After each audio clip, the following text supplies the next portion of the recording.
Hätte ich damals gewusst, dass dieses Zelt nur konzipiert wurde, um 14 Tage draußen durchzuhalten, hätte ich mir das niemals gekauft.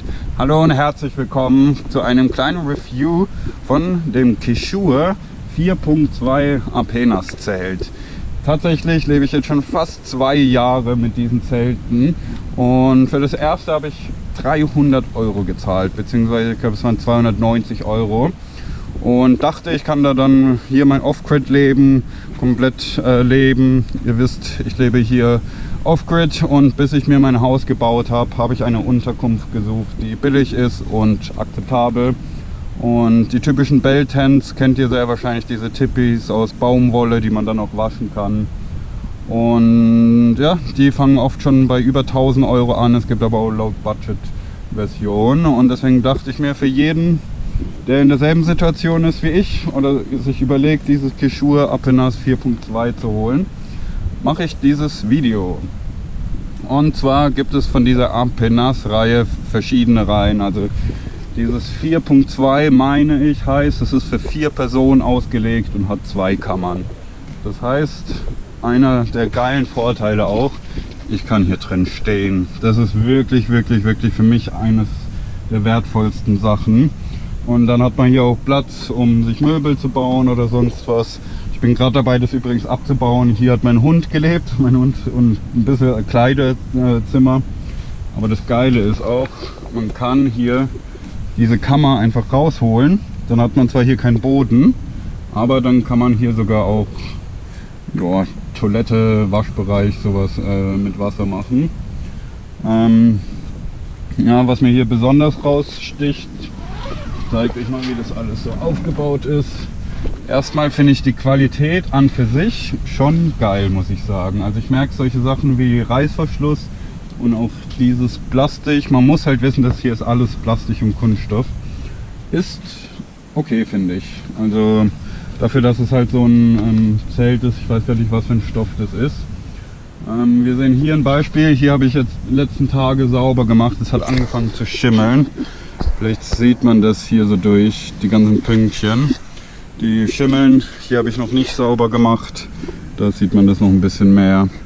Und natürlich auch Staub und so weiter. Und ja, das ist schon mein zweites von diesen Zelten. Ich habe das im April aufgebaut. Das heißt, es steht hier jetzt seit April bis November, 7 Monate sowas. Steht es hier, hat wirklich den harten portugiesischen Sommer überlebt. Wir hatten hier auch richtig krasse Stürme mit Böen und so weiter. Und ja, dementsprechend ist es dann auch wichtig, diese Halterung zu machen, weil die hatte ich nicht aufgebaut von Anfang an und da hat es teilweise das Zelt so runtergedrückt, dass die Decke schon fast in mein Gesicht kam, als ich drin war. Weil gerade bei solchen Zelten würde ich schon behaupten, ist es extrem wichtig, das gescheit aufzubauen. Und das ist auch ein Vorteil an dem Zelt, das ist relativ einfach, finde ich, aufzubauen. Bei meinem alten Zelt ist es dann tatsächlich passiert, obwohl es gut aufgebaut war, hat es mir dieses Zwischendach weggerissen. Also auch hier, der Wind kommt immer aus der Richtung und bläht dann genau hier rein und dann wackelt es und dann hört sich das auch ungefähr so an. Und hier sind auch schon Löcher.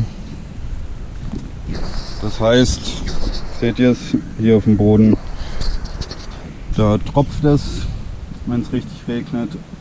Und das ist schon ein Riesenproblem, vor allem für die länger hier wohnen wollen.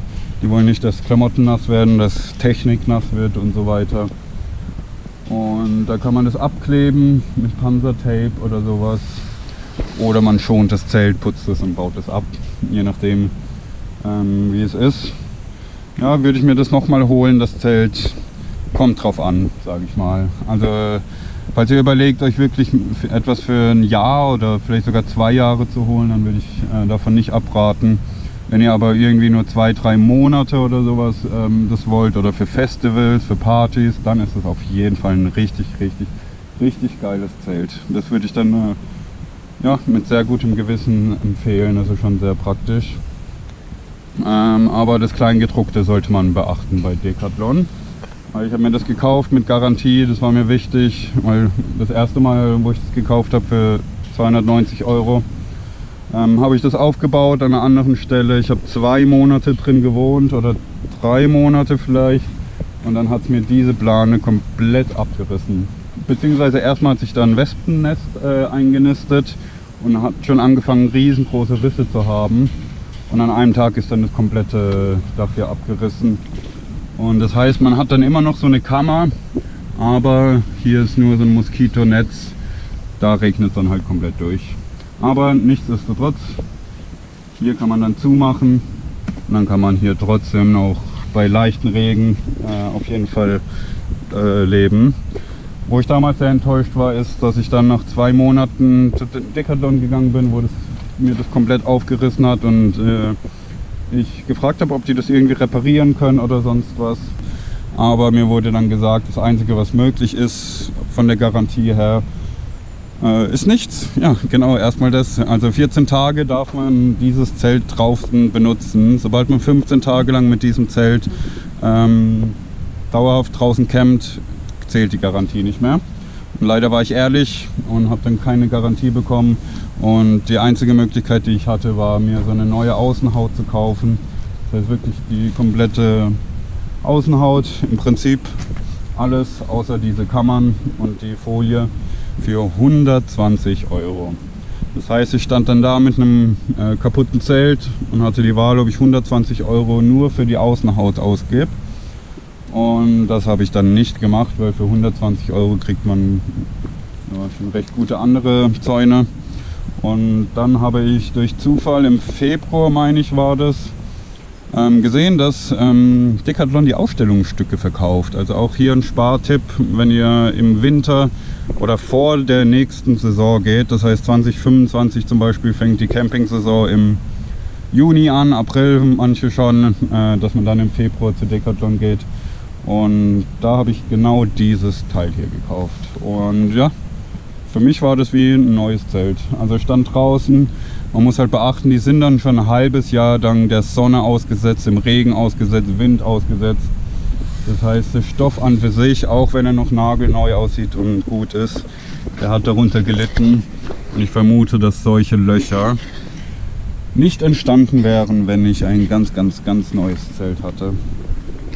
Und hier bei diesem Zelt wusste ich dann auch, wenn ich mir das kaufe, werde ich keine Garantie haben. Und das hat jetzt 7 Monate gehalten. Finde ich gut. Die kleinen Löcher kann man flicken. Zeige ich mal die Tür. Da habe ich schon was geflickt. Es gibt auch so spezielle Tapes von Decathlon zu kaufen. Aber hier, da hat mein Hund versucht, ins geschlossene Zelt reinzukommen. Tatsächlich war das zu und es hat geregnet und er hat dann mit seiner Pfote so an der Tür gekratzt, wie an der Haustür. Mein Hund wusste nicht, dass das ein Zelt ist. Was ich jetzt weiß, wer weiß. Bist du ein zeltfreundlicher Hund. Und ja, jetzt würde mich mal interessieren, ob ihr da irgendwelche Tipps habt, auch zum Thema Aufbau und so weiter. Ich weiß gar nicht, wie genau die Versicherungspunkte sind, wenn man das nicht auf Paletten zum Beispiel baut, wenn man das wirklich direkt auf dem Boden. Ja, eine Sache gibt es hier auch zu beachten, wegen Mäusen. Achtung, vielleicht seht ihr eine tote Maus. Nee. Da habe ich eine Mausefalle, die ist ausgelöst ohne eine Maus. Aber diese Kammer da hinten ist das perfekte Tier zu Hause. Also das hat mich teilweise echt extrem in die Irre geführt. Weil ihr müsst euch vorstellen, ich schlafe hier und dann jetzt gerade den letzten Monat hörst du jeden Abend ist überall krabbeln und knabbern. Und das macht dann schon richtig verrückt. Weil die sind ja dann wirklich 40 cm von deinem Kopf entfernt. Und man will ja natürlich nicht, dass die sich durchfressen, Löcher machen und so weiter. Und ja, bei mir sah das dann ungefähr so aus. Jedes Mal, wenn ich Knabbern gehört habe, habe ich hier so gegen die Wand geschlagen. Ja, dann frage ich mich, was für eine Lösung man wegen Mäusen und so haben kann. Weil auch bei diesen Beltans, bei diesen Tippis hat man das Problem mit Mäusen. Deswegen, ich glaube, angehoben ist auf jeden Fall schon mal eine Idee. Aber ansonsten muss ich sagen, jetzt wo ich das Zelt so angucke, dafür, dass es jetzt hier ein halbes Jahr lang den portugiesischen Sommer überlebt hat und jetzt auch noch den Herbst mit mehreren Stürmen. Und das Ausstellungsstück, ich glaube, es hat 200 € gekostet. Das heißt, das Ausstellungsstück von Decathlon.